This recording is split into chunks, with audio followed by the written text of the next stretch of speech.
โอเคดีไหมดีอยู่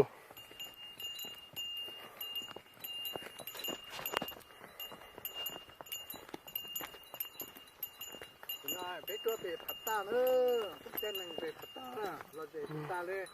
ย้อยจะไปตัวที่ตรงนะ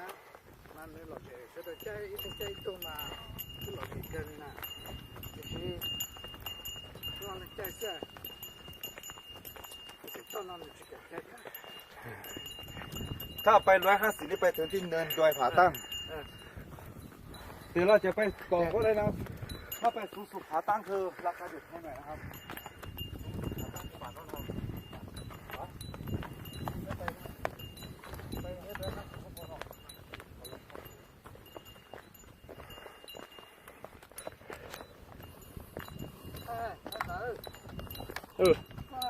เออ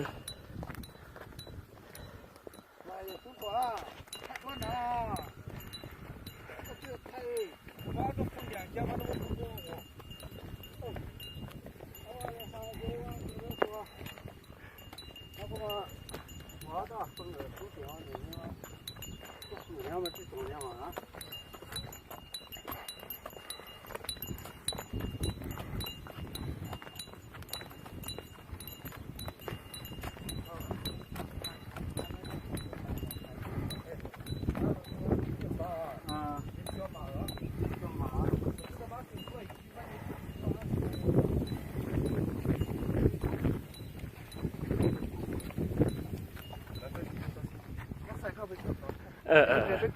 ไปลอยไปชี้แจงเราก็ชี้แจงเหรอได้ยังได้ละมาเลยยืนเฉยๆมันจะแถวมันจะสวยกว่ายืนไทยเลยไอ้ก็มาตัวไอ้ก็ยัดตัวสับก็ยืนเฉยๆแล้วมาตัวแก่ยืนเฉยๆไว้แล้วตัวแก่นะเฉยๆทันนั่นแหละตัววะตัวจะใช่ตัวหรอก็ให้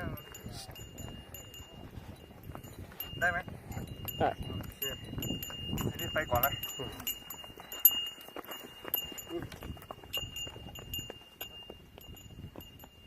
น้าบ้านอยู่ที่ไหนครับบ้านอยู่ที่ไหนครับ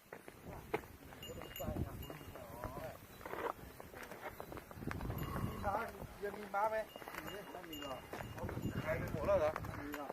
เอาขายเยอะมาข้างหน้าที่ไหนขายหมดแล้วไม่มีหรอก